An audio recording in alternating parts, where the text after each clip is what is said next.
Welcome, everyone. This is episode 6 of Working Women, a podcast covering career readiness, job hunting best practices, and how to overcome obstacles, particularly as women in the workplace. I'm Neera Doss-Berner, the Executive Director of the Cabell County Medical Society, which is a community network of doctors serving West Virginia. And my lovely co-host is Heather Kazad, founder of Kazad Events and Communications, who helps nonprofits and small businesses in Washington, D.C. area reach their audience through events and marketing. Hey, Heather. Hey. Thank you for joining us.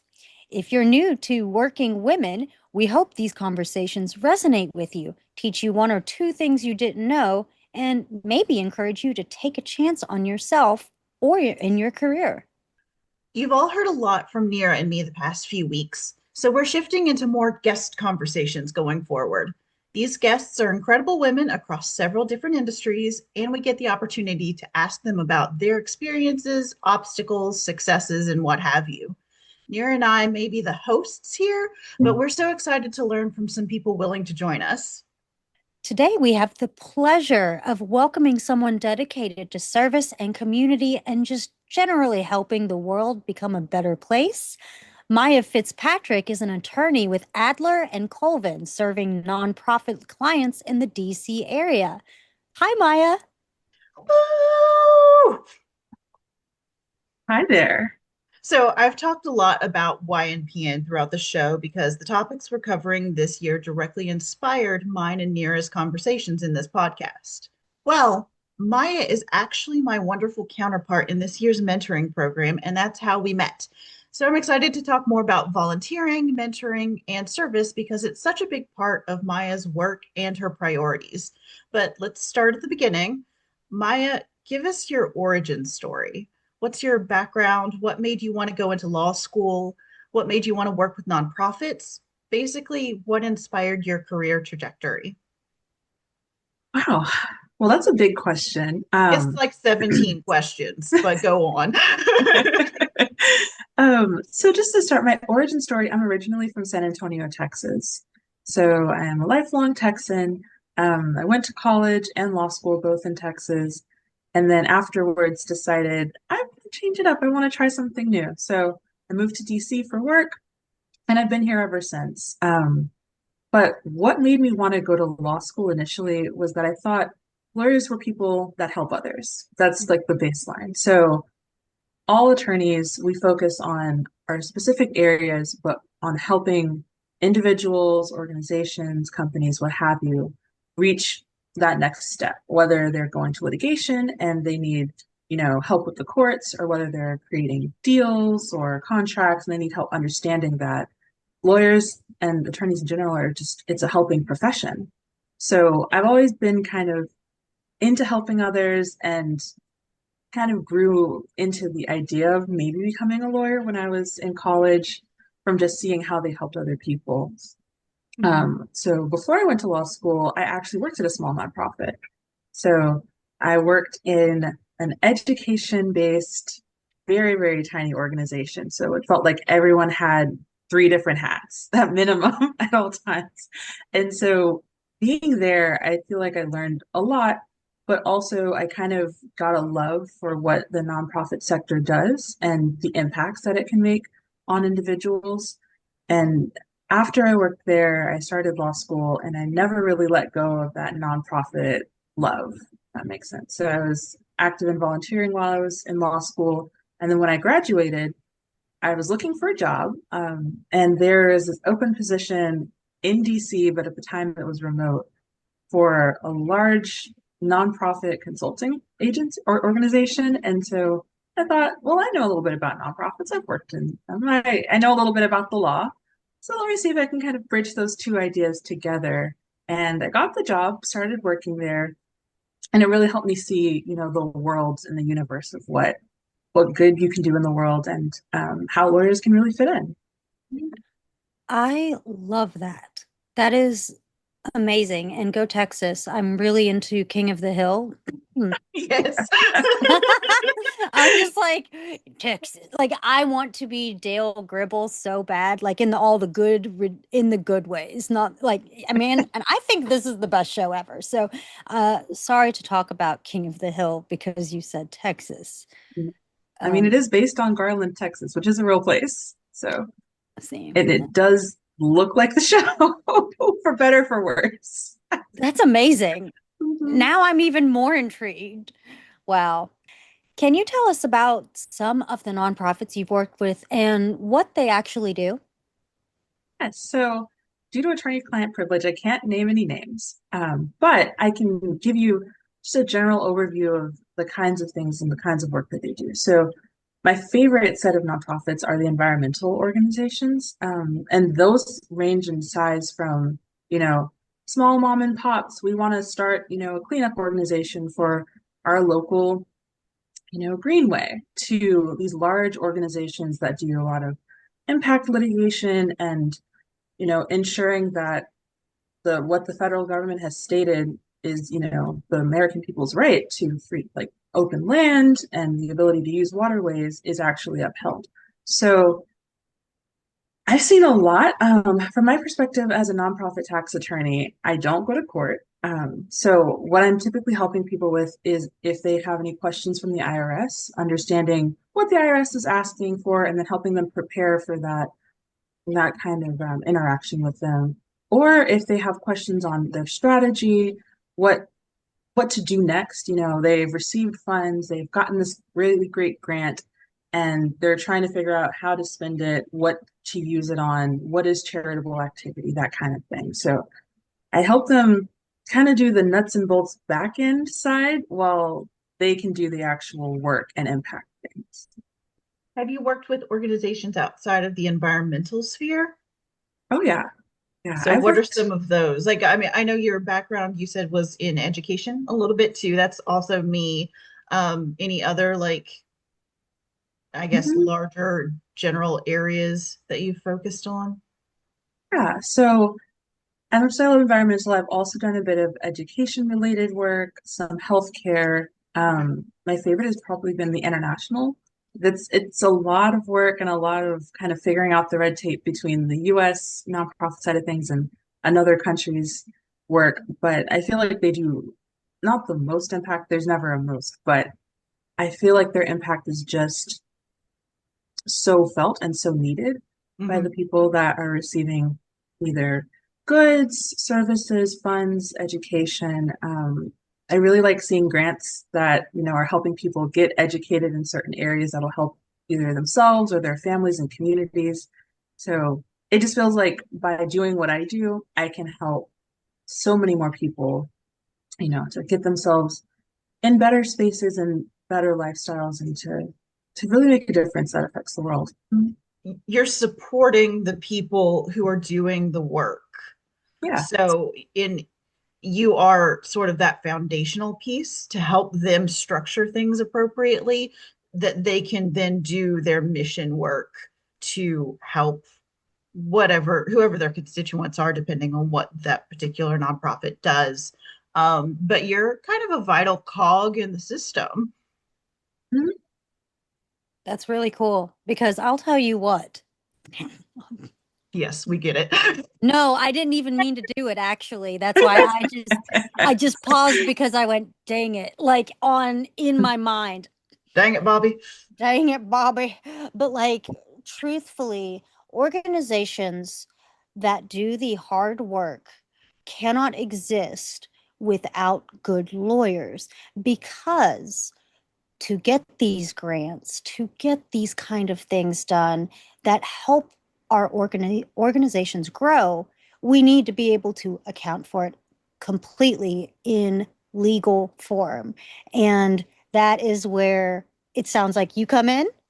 Mhm. That's beautiful. See, I love that because, not everybody goes to school to be a lawyer. Some of us are, me and are in school right now. So, oh no, but that's truthfully, that is so neat. And thank you for the work that you do One of our goals here is to celebrate wins and encourage people to take stock of those moments, not just for the purposes of having a resume line, but also because a sense of accomplishment really fuels personal fulfillment. What are some of your favorite projects, events, or other successes that you are proud of, Maya? I feel like my favorite, successes are kind of the person to person thing. So when someone comes to me and asks a question that they say, "Oh, this seems complicated. I don't know what to do. I don't know what the next steps are." And I can explain this high level thing in a way that it's clear that they get it, they know what to do, and they feel empowered to take that next step, either with me or on their own.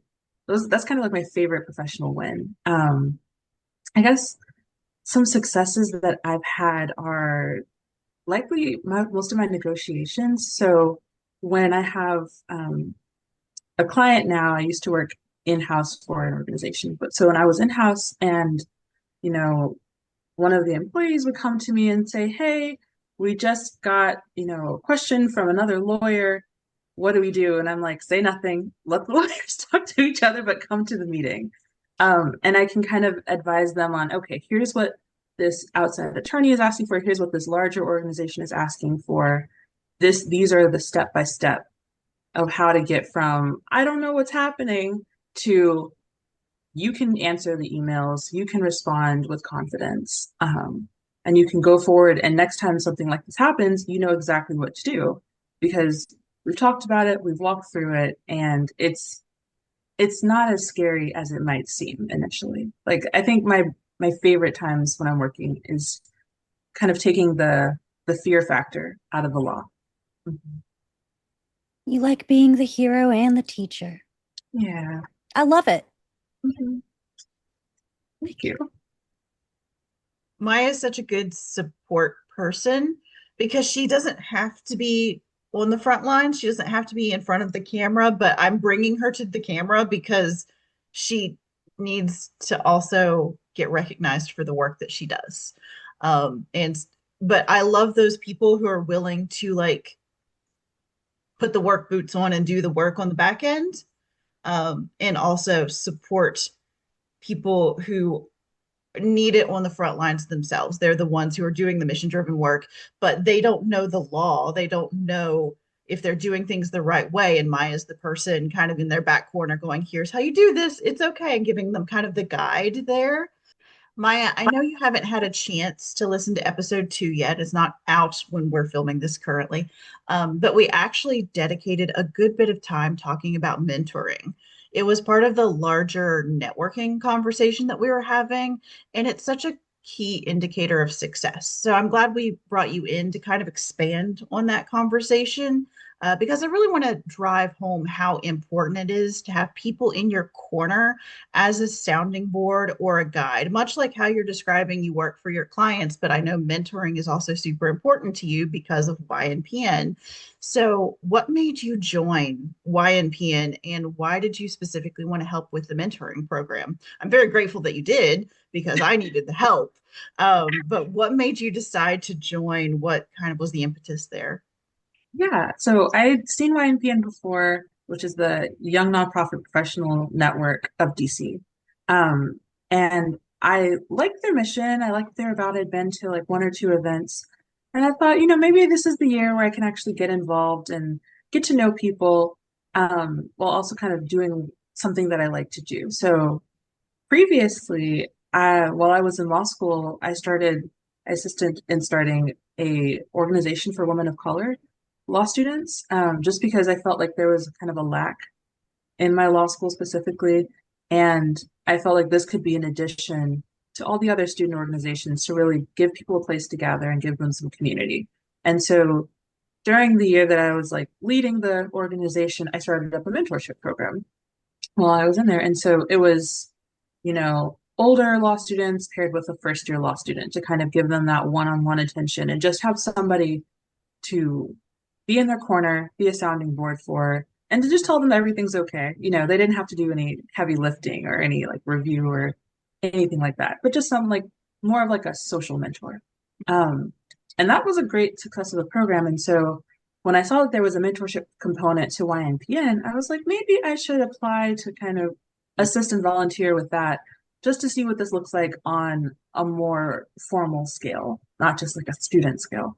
And so that's why I joined. And honestly, I'm glad you were there, Heather. We needed each other, truly. We made it work. The two of us, along with Obi, we got it done.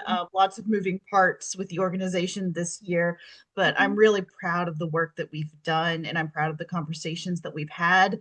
And like I've said a couple other times already, all of that planning also inspired this podcast. So I'm grateful, if for no other reason than that, because it's spurred additional conversations for Neera and me and other guests and things like that too. So I'm very glad that we did what we did, and I'm hopeful that our cohort this year have found a lot of value in what we've done. Something that you just said that is really important, I love, is like you helped start your an organization for people, women of color. That is important because whenever we are going into the professional world, it's different whenever you're not seeing people that look like you. And so that's wonderful. I'm in my current college class, psychology. We're talking about how mentors are so important as well. And it actually blends in beautifully to, again, this podcast. So I said, oh, wow, I'm really glad I'm taking this class actually right whenever I'm doing this because I don't feel dumb. I feel like I have a more of an understanding and more of a um, just appreciation for communication in general. You're So, adding to the perspectives, right? Like we're kind of hitting these on all fronts with these conversations with your class, with our work for YNPN.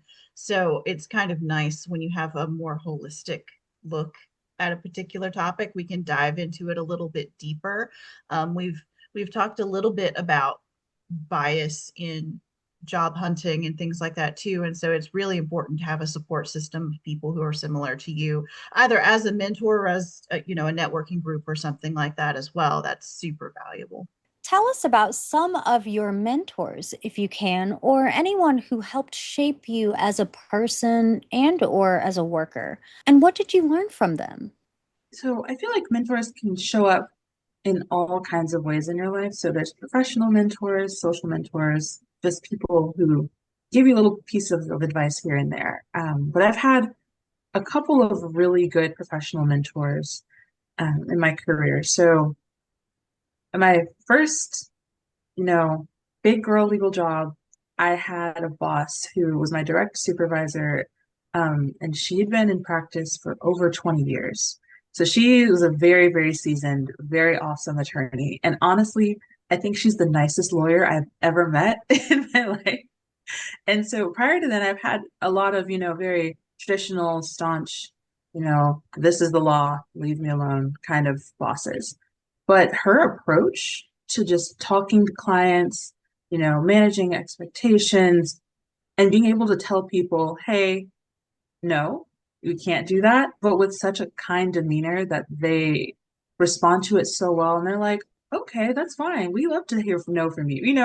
People always say lawyers are the no people, but she made it so easy. And so just having her, to guide me those first few years of practice was so vital because I think she gave me a lot of space to just figure things out on my own while also giving us like creating a safe space for me to ask, simple questions. Like, I've never seen this before. What should I do here? Or I don't know. A client was not happy with the way that I said something. How do I fix this? Or does this seem normal? Is this standard for legal practice or is this something completely different? And she gave me, I would say she's a person who's very generous with her time. And I think that can't be understated with finding and, getting a mentor is find someone who will make the time for you, Mhm. um, just to give you whatever it is you need in the moment. So professionally, I needed a lot of, in like the first 6 months of that job, I needed a lot of like, hey, is this right? I don't know about this. Are you sure? they're asking me a question that I don't understand, and I'm the lawyer. And when I Google it, it says, consult with your counsel. I'm the counsel. Um, and I can't consult with myself. So she provided a You're lot like, of, oh no, it's me. there Oh was a lot no, of, oh no, it's those my first few turn. months. Exactly. But eventually I kind of, our relationship transitioned from me being like, I need help, to me being like, so professionally, what should I be doing? What is what is being an attorney? How does this work in the real world? What do I need to do to more solidify myself, talk to other attorneys, go and network, build my personal, profile and everything, um, in the long term, and like learning from her experiences and her trajectory. Also, she's just a very, very fun person, lives in New York, was out all the time. And I'm like, man, I want your life one day. So she was a great, great mentor because she was in my workplace with me and really helped me to kind of understand the basics of being an attorney. So when you're new to a career, finding that mentor who can give you just the simple basics to get you to where you need to be is so vital. Yes, and so she was a like really big mentor and a really big presence in my life. Smaller presence, but still somewhat as pivotal. Was when I was a first year law student. I joined this mentoring program for law students and attorneys in the local area where I went to school. And I was somehow paired up with this very fabulous lady who had been an attorney for a large sporting team. That's how I'll put it. And the sporting team, she was like the personal attorney for the owner of the sporting team. And then eventually, the organization that she worked for was acquired by another large organization, but they kept her on. And so she ended up working in-house for this big real estate organization, having known nothing about real estate really, but having a winning spirit and just a great attitude. And so I saw her life and I was like, as a first year law student, I had no clue what I really wanted to do. Did I want to go be a litigator, be in court?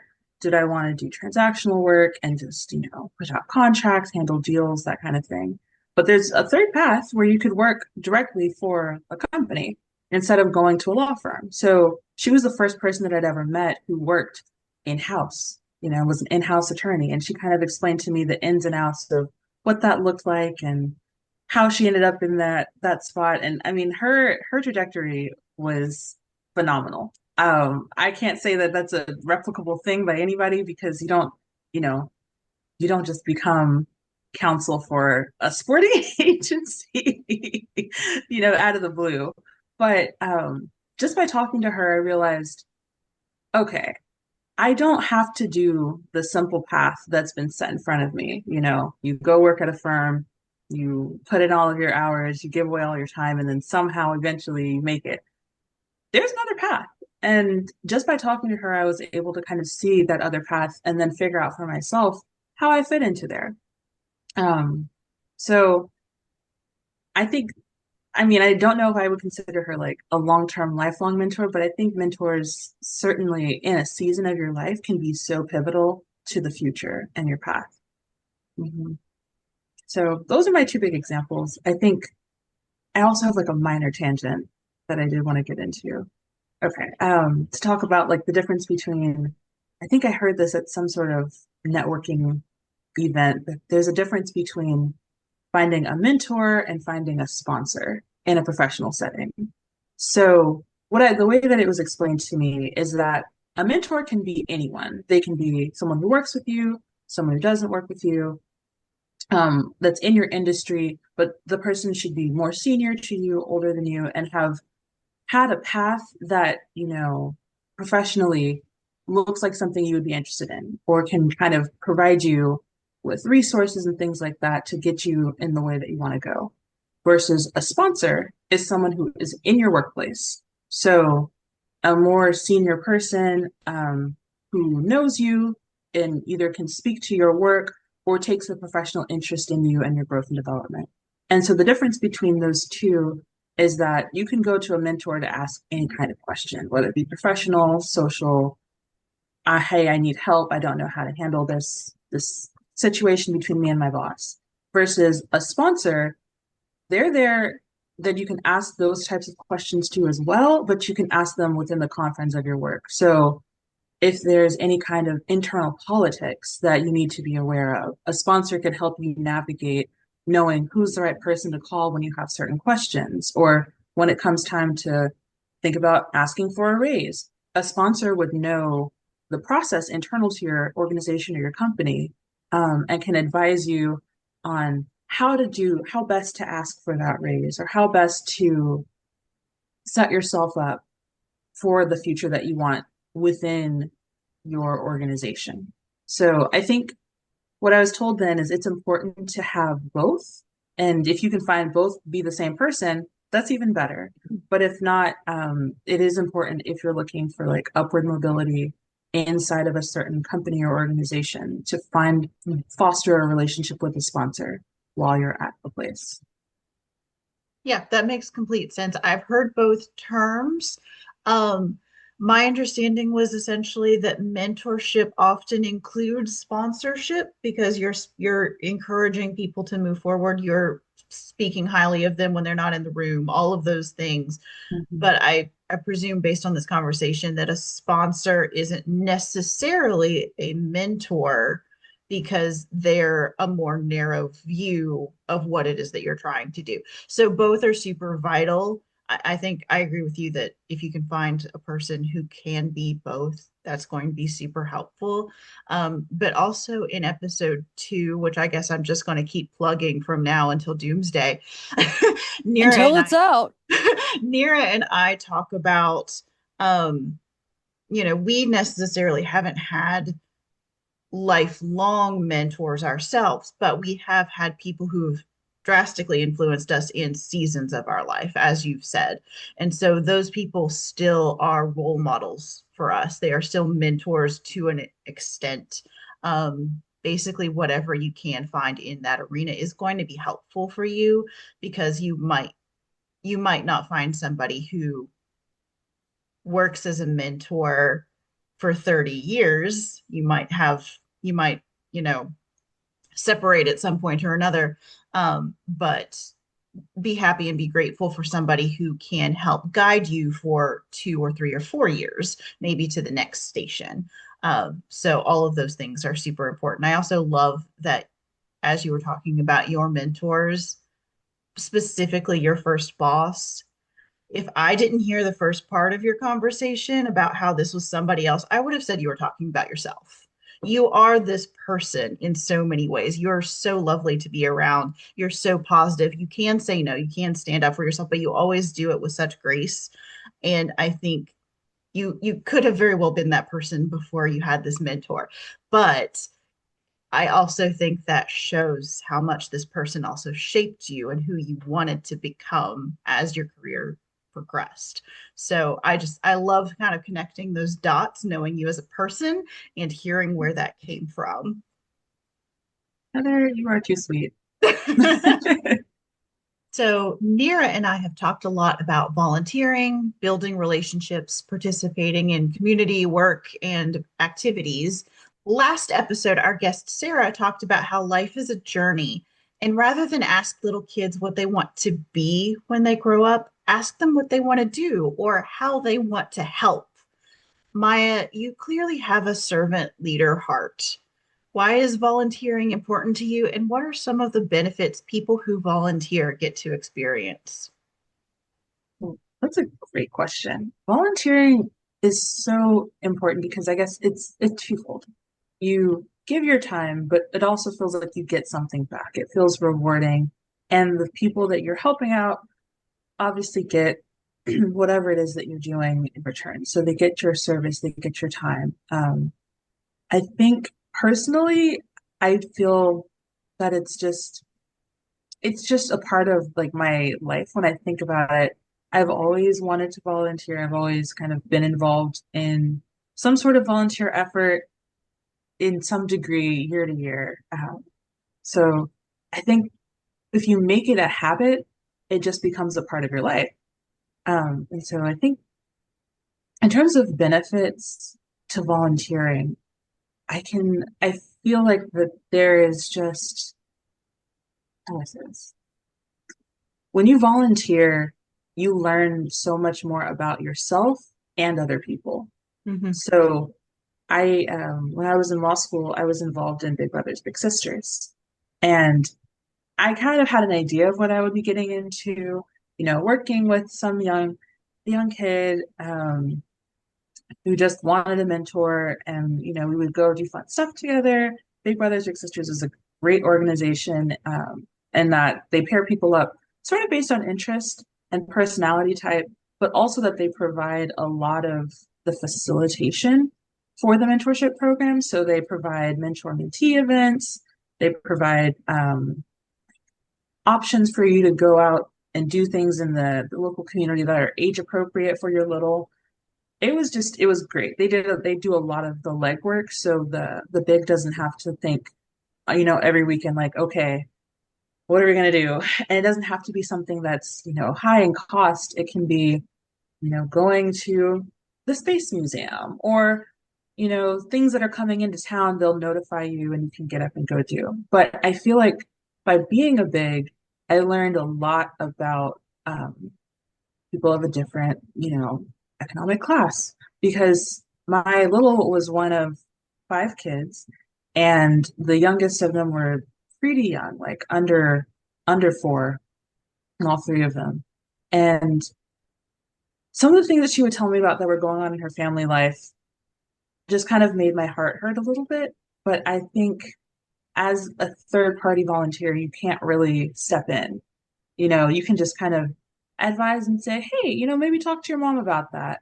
Or, hey, maybe bring that up when you're at school. Or you can provide like advice, but you can't go over that line. So I think just learning about what was going on for her as like she was a young teenager, she was probably about 12, and comparing it to me in my life when I was 12 and the family life that I had, it just made me realize that, not everybody has the same start, but that doesn't mean that, one thing can't change how you end up. Or having somebody else to kind of provide thoughts and feedback on what's going on in your family. I don't know. It's hard to kind of explain without like diving into all of her life details. But I think just by having somebody to be there to serve, it can change like a life, it can change a trajectory, and it can provide both the person who is receiving the service and the volunteer a different perspective on life completely. That's a really Uh, good example to give too, just because we're we're essentially talking so in character development and social emotional learning kind of spheres, there's intrinsic and extrinsic motivation, rewards, things of that sort. And so, from the volunteer's perspective, those extrinsic rewards would be something like you might get to network more. You might, if you're looking for jobs, you might get to kind of interact with more people and get a sense of people who need your services, that can help you further down the line. But the intrinsic rewards are the support that you're giving to your community and kind of feeling that warm fuzzy from being a part of it, but also you're developing relationships. And Big Brothers Big Sisters is a super good example because you can see tangible difference in that one kid. You have a very close relationship with one individual. It's not necessarily the same as, you know um, planting a tree or something like that is helpful to a larger group of people. It's kind of more removed. But if you're working individually on a one-on-one basis with a kid, you get to experience their life, you get to be a support system for them. Those relationships can grow and change even beyond the program. So I really advocate things like that, especially because you can see the difference that it makes for that kid just to be heard, if nothing else. Like you said, you can't always necessarily get involved in any issues that you might come across, but they trust you enough to share it. And that alone is a success. have you heard of the idea that the people that you are around, it's like a mirror, the reflection kind of thing? I think that whenever you volunteer, you are able to become a better person because you're starting to see something that you haven't been exposed to per se. And then you can go and reflect that and make it a better world. You've made it a world, the better world for the child. And then you can go on with that information and education you just took and go do more good. So that's excellent. Aside from YNPN and Big Brothers Big Sisters, are there other groups that you are involved in, or because that's Big Brothers Big Sisters is already really really good and really big. Yeah. So I so currently my practice takes up a lot of my time. So right now YNPN is the major organization that I'm a part of. I do some like spot volunteering here and there. So I've gone to Bread for the City, which is like a big DC Yep. food organization. I've sometimes volunteered with the Women's Bar Association and their foundation as well. Some of the Black Bar associations, and just I've looked into doing pro bono work. There's a really great organization called Washington Association for the Lawyers in the Arts, which provides pro bono services to artists and art-based communities, which includes like, actual physical artists, but also theater troops, Yep. dancers, people who do like songs, anything like that. And they can match up someone who needs legal assistance for literally anything with an attorney or a law student supervised by an attorney. So I've gotten on their list and I see the things kind of roll in. So I personally love the arts, and I think, whatever we can do, especially in these times, to support them was needed. So those are a few that I would just give like a light shout out to that I personally are close to my heart. I don't think if there's anything else. Obviously, the big ones like Habitat for Humanity, those kinds of organizations are always great. Just great ways to give back and get involved in your local community. We will definitely tag all of those groups when we post this particular episode because they are amazing. And the good and bad of DC is that we have an embarrassment of riches when it comes to organizations that do good work. The bad part of that is that they're needed, but the good part of it is that they're here and we have so many of them. And so it's really you if you live in the DC area or any real major metropolitan area, our guest Sarah in episode 5 is in the Atlanta region. There are avenues to explore, especially in those larger areas. So I think we're going to ask this question of every guest because it's so relevant to the larger conversation, but this podcast in general. Most of our listeners are early career professionals. What advice do you have for those just starting out? And maybe it's something you wish you knew sooner. I think I would say that it's okay if you don't know everything under the sun. So when you start out, you feel like, maybe you're working with people who are much more senior to you, and they seem like they can just rattle off every answer to every question that walks in. And you are looking at them like, I have no idea how you have space in your brain for all those answers. But it's okay at the moment if you don't know everything. It's important to kind of build a relationship and seek out people who do know the answers to the things that might come up for you, people that you can trust, and people who can kind of guide you and point you along the way. Especially, again, as an attorney, people walk up to me and just ask literally anything and assume that I know the answer. And I work in a narrow practice. I am a nonprofit tax attorney. So if you come in and say, hey, I have this quick trademarks question. Do you know anything about like finding a mark, and defending it in against the USPTO? And I'm like, I can honestly say I don't, but I know where we could look and I know who we can ask.